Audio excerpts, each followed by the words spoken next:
맨 얼굴에 나를 받아들이면 이렇듯 우리는 사람들과 형식적인 연결이라도 해보려고 무척 애를 씁니다. 그러나 앞서 이야기한 것처럼 그런 연결은 본질적으로 안식처가 없다는 문제를 해결해 주지 않지요. 다른 사람의 눈을 의식해서 본래의 내 모습을 바꾸지 않을 수 있다면 좋을 텐데 연결되어 있는 척 꾸밀수록 있는 그대로의 나는 고립될 테니까요. 그 과정에서 정신적인 안식처가 없다는 느낌, 쉽게 말해 자기 부정감은 더욱더 강해집니다.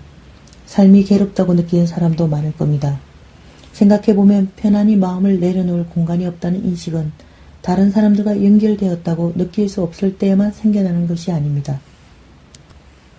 이를테면 형식적인 연결에 집착하거나 이런 모양새 만들기에 사로잡혀 마음의 평화가 없을 때에도 이런 인식이 생겨나죠. 나중에 이야기하겠지만 안식처가 없다는 느낌은 진짜 연결이나 자기 수용 등 꽤나 중요한 것과 관련되어 있습니다.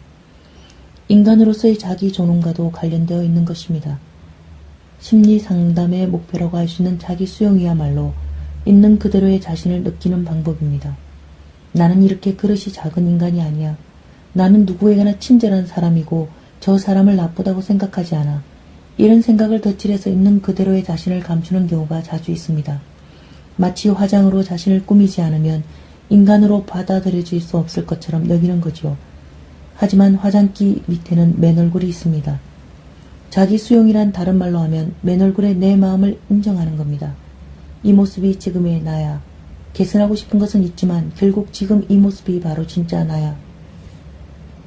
안식처의 키워드는 자기 수용, 즉 어디까지나 자신의 내부에 도달하기입니다. 더 이상 나를 꾸미지 않아도 좋다라는 자기 수용이 마음 편안한 곳을 만든다고 할 수 있죠.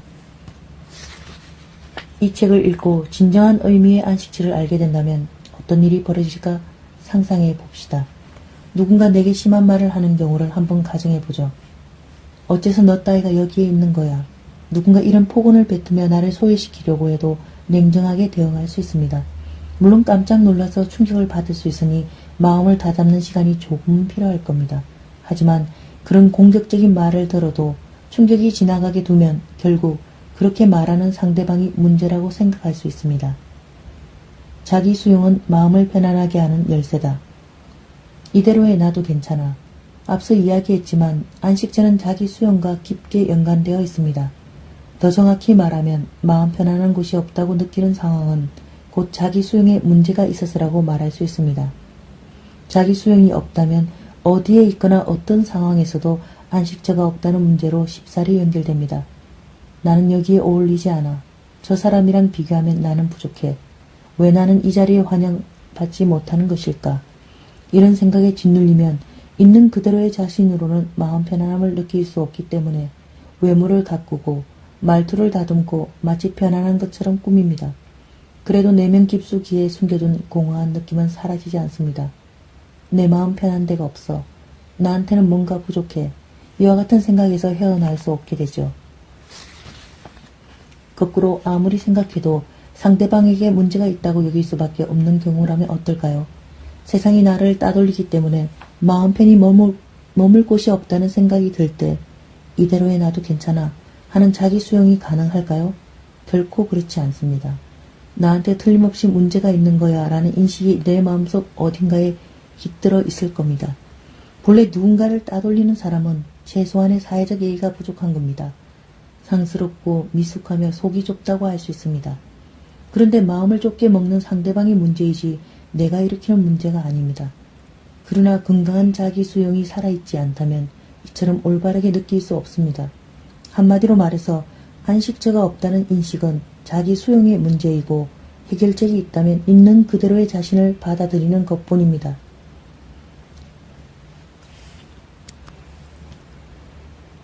자기 수용을 할 수 없는 한 따뜻하고 평온한 장소에 있을 때 외에는 안식처가 없다고 느끼게 되는 것이 아닐까요? 이를테면 AH에서 개최하고 운영한 워크숍에서 편안함을 느꼈다고 말하는 사람들은 이런 상황에 놓여 있었겠죠. 즉 마음이 편안해지는 곳을 찾아서 여기저기 헤매도 안식처가 없다고 느끼는 까닭은 장소의 문제가 아니라 결국 자기 수용이 문제이기 때문이라고 말할 수 있습니다. 자기 수용이라는 힌트가 어렵게 느껴질지도 모르겠습니다. 쉽게 말해서 안식처가 없다고 느끼는 자신도 일단은 받아들이는 겁니다. 그런 자신을 부정하면 언제까지나 마음 편안한 느낌을 누릴 수 없게 되어버립니다. 나는 이 세상에 있어서는 안 되는 사람이 아닐까, 이런 생각이 자주 드는데 그때마다 나는 혼자구나 느낀다. 어떻게 해야 이런 사고의 악순환에서 벗어날 수 있을까? 아직 그 방법을 찾지 못하고 있다. 이런 생각을 하는 사람이 적지 않지요. 내가 사람들과 관계된 것 그 자체가 그들에게 민폐가 아닐까라는 느낌. 모르는 사람은 절대 모르겠지만 아는 사람은 이 느낌을 매우 잘 알 겁니다. 아무도 나한테 관심이 없다. 내 존재 자체가 사람들에게 민폐다라는 사고방식이죠. 이런 사고방식은 정신적 트라우마를 가진 사람에게 많이 보입니다. 곰곰이 생각해보면 당연한 이야기죠. 부모가 가하는 학대, 학교에서 겪는 왕따 등 사람들이 그 사람에게 가한 학대 자체가 부정적인 메시지를 계속 던지기 때문입니다. 당신은 세상에 있어서는 안 돼. 성적 학대를 받은 사람은 안타깝게도 곧잘 다음과 같은 사고방식에 빠진다고 해요. 나는 더러운 인간이야. 내 나쁜 기억을 사람들에게 이야기하면 그 사람들도 더러워질 거야. 이렇게 생각한다고 해도 내 잘못이 아닙니다. 그런데 한 가지, 이런 자책에 앞서 해야 할 일이 있습니다. 먼저 나는 이 세상에 있어서는 안 되는 걸까라는 사고방식 자체가 학대 피해의 정상이라는 사실을 이해하는 것이죠. 그리고 다른 사람을 바라볼 때에도 당신은 이 세상에 있어서 좋다, 혹은 당신은 이 세상에 있어서는 안 되는 사람이다 같은 시선으로 바라봐서는 안 된다는 사실을 명심해야 합니다. 인간은 매우 다양한 존재입니다. 그리고 그 다양한 모습에는 각자의 삶이 반영되어 있습니다. 자신이 학대당했다면 문제는 자신에게 있는 것이 아니라 가해자에게 있다는 것을 이해해야 자기 수용이 조금씩 진행될 겁니다. 참고로 자기 수용과 자아 찾기는 비슷한 말로 여겨지지만 완전히 다릅니다. 진짜 나와 만나고 싶어. 나의 사회적 사명이 뭔지 확인하고 싶다고. 이런 말을 하는 사람이 허다하지요. 자아를 찾으러 무엇을 새로 시작한다며 허송세월을 보내곤 합니다. 이런 자아 찾기와 안식처가 없다는 문제는 깊은 관련이 있습니다. 자아 찾기는 자아 도취라고 평가받는 경우가 많지만 실제로는 자기 부정의 한 가지 형태입니다. 지금의 자신을 받아들이지 못하고 어딘가에 진짜 내 삶이 있다고 생각하기 때문이죠. 물론 그 생각이 맞을 수도 있습니다. 어쩌면 여기가 아닌 다른 곳에 진짜 자신의 삶이 있을지 모릅니다. 하지만 인생은 그 연속성이 특징이지요. 지금 내 삶의 연장선 밖에 있는 진짜 자신의 삶은 존재하지 않습니다. 진정으로 마음 편안함을 느끼기 위해서는 자기 수용이 필요하다는 사실을 이제 아실 테지요. 그렇지만 있는 그대로의 나를 받아들이는 것은 꽤나 어렵습니다. 게다가 이런 내가 싫어 하고 생각하는 사람도 많을 겁니다. 어떻게 해야 할까요? 다음 장에서 자세히 살펴봅시다. 자아 찾기는 자기 수용과 비슷하지만 다르다. 1장을 넘기며 사교적인 사람, 자율적인 사람. 나는 팀이나 단체에 소속되어 있지 않으면 불안을 느낀다. 이런 느낌이 반드시 문제일까요? 그렇지는 않습니다. 자율적인 인간이 있고 사교적인 인간이 있습니다. 어느 쪽이 더 우수하느냐가 아니라 단순히 타입이 다른 것뿐입니다. 간단히 말하면 전자는 스스로 뭔가를 꾸준히 쌓아가는 걸 좋아하는 타입, 후자는 사람과의 관계 속에서 행복을 찾아가는 타입이죠. 물론 어느 한쪽을 택할 필요는 없지만 자신이 어느 쪽 인간인지 알아두면 도움이 될 겁니다. 자율적인 사람은 대개 집단 행동을 어려워합니다. 자신만의 속도로 모든 일을 완수하고 싶어 하거든요. 반면 사교적인 사람은 집단 속에서 행복을 느낍니다. 소속된 팀이나 단체가 있다면 그 안에서 충실히 행동하면 됩니다. 모든 사람이 자율적으로 뭔가를 해야 한다는 부담감 없이 자신이 무슨 타입인지 알고 그에 맞게 살아간다면 행복해지겠죠. 요즘에는 대인관계나 커뮤니케이션이라는 키워드가 인기 있죠. 그러나 어떠한 시대에도 꾸준히 자신의 세계를 쌓아가는 자율적인 사람이 있고 그런 자율성은 충분한 가치가 있습니다. 사교적인 사람이 자율적인 사람을 보면 쌀쌀맞다고 느낄지도 모릅니다. 또 자율적인 사람이 보면 사교적인 사람을 남에게 의존하는 인간이라고 느낄지도 모르고요. 하지만 앞에서도 말했듯이 어느 쪽이 우수하느냐가 아니라 그저 타입이 다를 뿐입니다. 곰곰이 자신을 돌아보니 나는 자율적인 타입이구나 생각하는 사람은 혼자 있는 걸 창피해야 할 필요도 없고 쓸모없는 인간이라며 침울해야 할 필요도 없습니다. 이런 사람에게는 어떤 마음가짐이 필요할까요? 바로 자신의 관심사를 꾸준히 관리하는 겁니다. 이런 사람은 자신이 끈기 있게 집중하는 것에서 마음 편안함을 느낄 수 있습니다. 사교적인 타입의 사람은 이와 좀 다릅니다.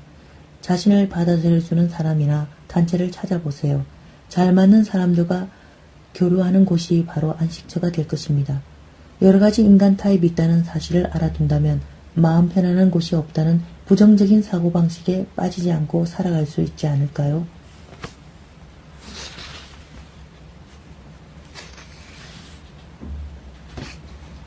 먼저 삶의 방식을 정한다. 안식처 만들기 1단계. 삶의 방식이 안식처를 결정한다. 안식처가 없다는 문제를 정말 해결하고 싶다면 살아가는 방법에 대해 이야기해야 합니다. 과장 아니냐고 할지도 모르지만 어떻게 살아갈까와 안식처는 사실 깊은 관계가 있습니다. 인기 있는 사람이 되고 싶어. 명성을 얻고 싶은 걸. 이렇게 우리는 저마다 마음속 깊숙이 욕구를 숨겨두고 있습니다. 그런데 이처럼 바깥에서 뭔가를 바라는 삶의 방식으로는 안식처가 없다는 문제에서 자유로워질 수 없습니다. 마음의 평화를 안에서 느끼고 싶어하는 삶의 방식이야말로 점점 마음 편안함으로 연결되어 갑니다. 그 이유는 이 책에서 줄곧 이야기하고 있지만 어떤 곳이든 어떤 사람을 만나든 내가 마음의 평화를 얻을 수 있다면 그곳이 바로 자신의 안식처가 되기 때문입니다. 마음의 평화를 얻을 수 있는 곳에서는 자기 수용과 자기 긍정이 가능한 법이죠. 반대로 상대방이 싫은 행동을 해도 내가 따돌림 당하고 있어 라고 느끼는 것이 아니라 이거 기분 나쁜데? 라고 생각하게 됩니다. 이처럼 바깥이 아닌 안에서 중요한 것을 얻는 사고방식은 제가 매우 중요시하는 AH의 핵심입니다. 앞에서 이야기한 것처럼 AH는 마음의 평화를 유일한 목표로 삼고 어떤 마음가짐을 가져야 할지에 집중하고 있습니다. 다른 사람이 아닌 어디까지나 자신을 위한 것입니다. 이러한 대처의 결과로 다른 사람에게 플러스가 된다는 사실은 어느 정도 이해하셨을 거라 생각하지만 그것이 근본 목표는 아닙니다. 종교와 달라서 뭐뭐 해서는 안 된다 라거나 뭐뭐 하지 않으면 안 된다 같은 지침은 일절 없습니다. 단지 평화로운 마음의 인생을 걷고 싶은지 공포로 가득한 인생을 걷고 싶은지 선택하기 뿐입니다. 그 선택지가 존재한다는 걸 AH가 가르쳐준다고 생각해도 무방할 겁니다. 안식처가 없다고 느낄 때에는 틀림없이 마음의 평화가 없습니다. 스스로 인간으로서 자기가 없다고 느낄 때 세상도 수준 이하라고 느껴져 어째서 이런 것도 모르는 거야 라고 외치게 됩니다. 그와 반대로 주변에 뛰어난 사람들만 가득해서 자신이 너무 못났다고 생각하는 경우도 있습니다. 물론 생각이 계속 거기에 머무는 한 삶이 고통스러울 겁니다. 그런 고통스러운 삶에서 벗어나고 싶다면 가장 먼저 삶의 방식을 정할 필요가 있습니다. 바로 마음의 평화만을 목표로 하는 것입니다.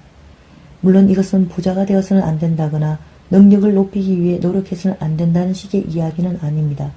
외적 조건은 일절 관계없이 그저 자신의 마음이 평온하면 됩니다. 어떤 식으로 행동해야 현명하게 보일 것인가라며 머릿속에 계산이 있다거나 사람들이 나를 어떻게 생각할 것인가가 신경 쓰이는 등의 두려움에서 해방될 겁니다. 삶의 방식이 안식처의 느낌을 정한다. 난처해서 화내는 사람. 인간은 곤란할 때 감정에 휘둘려 화를 내는 경우가 많습니다.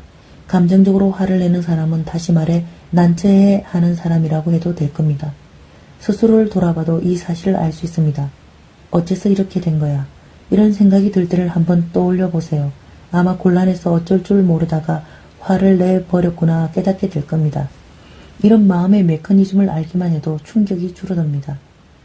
상사가 감정적인 사람이라 난감할 경우가 많다. 사실은 자기가 잘못을 저질러 놓고 나한테 네 탓이다 라며 분통을 터뜨리기 십상이다. 상사가 분노를 쏟아내면 화를 내다니 역시 나는 쓸모없는 인간이야 라고 침울해야 한다거나 상사의 잘못이잖아 라며 반발심이 치솟는 등 비의식에 사로잡히기 쉽습니다. 사실 난처한 상사가 나를 비난하는 데 불과합니다.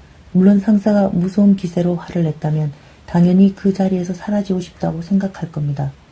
마음 편한 곳이 없구나 격하게 느끼는 거죠.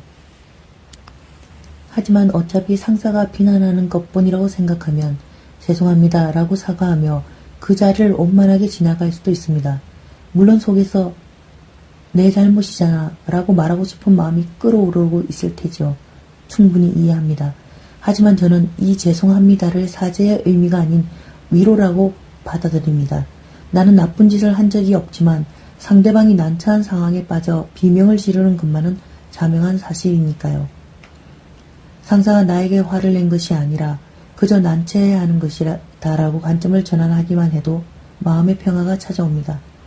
마음 편안한 곳이 없다는 인식은 정신적인 쓸쓸함이나 허무함으로 연결되지만 쓸쓸함이나 허무함을 느끼는 분들이 얻으려는 마음의 평화는 결코 다른 차원의 이야기가 아닐 겁니다.